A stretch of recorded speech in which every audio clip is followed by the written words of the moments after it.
Question number 12, अभाज्य गुणनखंड विधि द्वारा निम्नलिखित पूर्णांकों के एचसीएफ और एलसीएम ज्ञात कीजिए। तो एलसीएफ एलसीएम ज्ञात कर दें, चलो करते हैं। देखो बहुत सिंपल क्वेश्चन, 8 9 25, 2 4 2 2 2 1, 3 3 3 1, ठीक है। अब 25 का 5 5 5 1।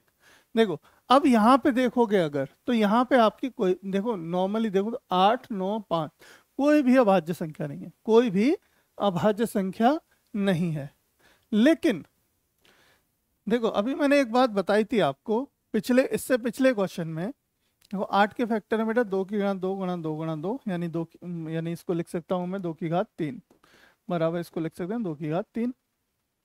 9 को लिख सकते हैं 3 गुणा 3, या लिख सकते हैं 3 की घात 2। 25 को लिख सकते हैं 5 गुणा 5, या लिख सकते हैं 5 की घात 2, ठीक है। अब HCF की बात करूं तो HCF यहाँ पे क्या होगा, HCF यहाँ पे 1 होगा। क्या होगा बेटा आपका HCF होगा बेटा 1।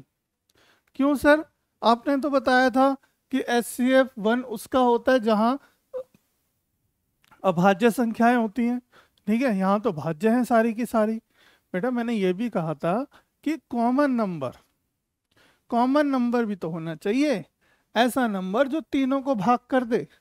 अब ऐसा कोई छोटे से छोटा नंबर बताओ जो इन तीनों को डिवाइड कर दे, बताओ भला कौन सा है, कौन सा है। देखो यहाँ पे कोई भी कॉमन है, कुछ भी कॉमन नहीं। जब कुछ कॉमन नहीं है यानी एक तो सबको काट सकता है ना, तो एक सबको काट सकता है तो एक ही तो इसका HCF होगा, है ना भाई। हमारी अगर अभाज्य संख्याएं तो आंख बंद करके लिख दो, लेकिन भाज्य हैं तो तुम्हें चेक करना पड़ेगा। चेक तो कर लो कोई कॉमन तो नहीं है। अगर कॉमन है, अभाज्य में तो कॉमन नहीं होगा ये तो पता है, क्योंकि और कोई फैक्टर ही नहीं होता उसका। पर इनके बहुत सारे फैक्टर हैं, तो फैक्टर को मैच तो करेंगे, चेक तो करेंगे। तो चेक कर लिया हमने, यहाँ पे कोई भी कॉमन नहीं है। जब कोई कॉमन नहीं है तो एक HCF होगा, एक HCF आ गया, ठीक है।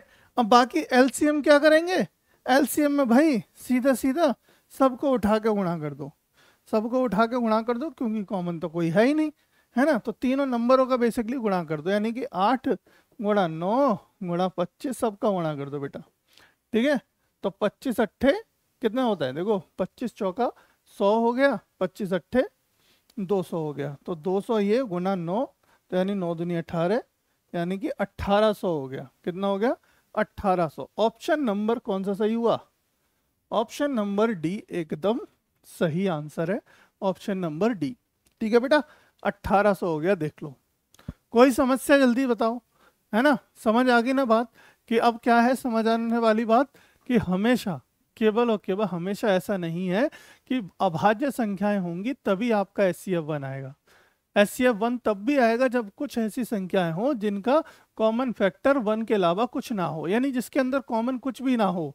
तो एक नंबर तो ऐसा है जो सबको भाग में डिवाइड कर सकता है, एक से सारे नंबर डिवाइड हो सकते हैं डिवाइड के रूप में, और मल्टीप्लिकेशन में एक से किसी में भी गुणा कर लो, कोई फर्क नहीं पड़ने वाला, ठीक है। चलो फिर एक ही आंसर आ गया आपका, एक ही आंसर आ गया, दोनों आंसर हो गए, ठीक है।